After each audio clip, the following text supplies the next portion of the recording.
So, updating tayo po ng aking check-up for my thyroid nodule. Kasi, di ba, nung first na video ko about sa aking thyroid, and nalagay doon yung measurement ng aking nodule na bumaba na. I mean, parang ano siya, um, lumiit naman. Pero, nung pumunta kasi ako nagpa-check up, ang sabi sa akin is, hindi ko siya pwedeng sabihin lumiit kasi magkaiba yung nag-interpret or ng measure dun sa nodule ko. Yung una kasi is ibang tao, yung pangalawa is iba. So, parang ganun na hindi pwedeng masabing mas lumit talaga. And na-confirm ko na I really need to undergo fine needle biopsy. Nagtanong naman ako if it is safe, gaano ka safe ito, ano may mga complications ba, mga ganyan. Sometimes daw meron naman yung mga bleeding ganyan, pero maingat naman talaga is, ito na yung isa sa safest. Ang pino-concern ko kasi nun is, if mag-fine needle biopsy ba ako is, siyempre matatouch niya kahit konti yung nodule ko, nagiging safe pa ba ako if in case it's benign, or hindi naman siya cancerous, so okay lang ba na mag-stay siya dito na fine needle biopsy na siya. Kasi natouch na niya konti yun eh. So, sabi naman, na-sure naman nila ako na mostly naman talaga kasi is fine needle biopsy yung ginagamit talaga nila because kahit na lumiit man yung bukol nasa thyroids of 4 kasi siya, which means na meron somehow characteristics na paduda-duda sa kanya. Yan. So ngayon naman it's been 1 month. Yan. It's been 1 month na mula po nung last na ultrasound ko. So ang pinaplano ko na for the night fine needle biopsy is after na ng April last week siguro, because I still have some appointments to do. Yung aking molar kasi kailangan ko pang magpabunot ng molar ko. Yan. And dapat maayos na yung sa teeth ko before ako mag-undergo ng fine needle biopsy.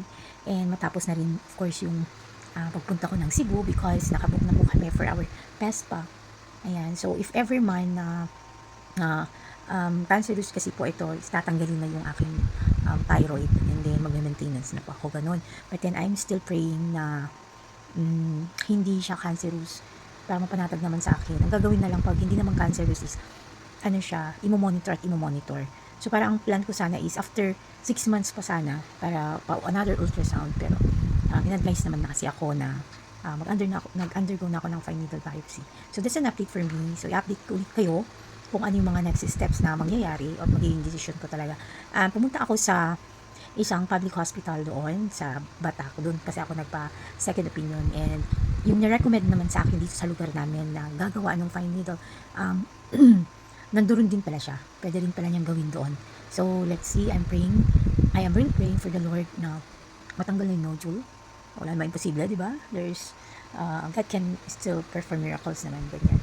And of course, finally, mag-clear sana na wala na talaga. Or kung meron man, hindi siya cancerous. But then, hopefully there might be changes, pero sabi kasi ng doc sa akin is hindi na yan liliit. Pero sabi ko, bakit po ganito yung result po nung last po is mas maliit naman po ngayon, sabi ko ng konti yung isang part. And sabi naman nga niya na hindi ko pwedeng i-compare talaga ng ganun kasi nga magkaiba daw yung nag-measure.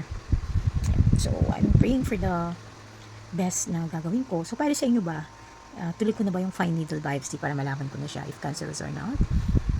Or should I wait for 6 months and then pa-ultrasound ulit and then makita if it's kung thyroids 4 pa or tumaas yung thyroids niya, ganon, before ako mag-decide. So, ano sa tingin po ninyo?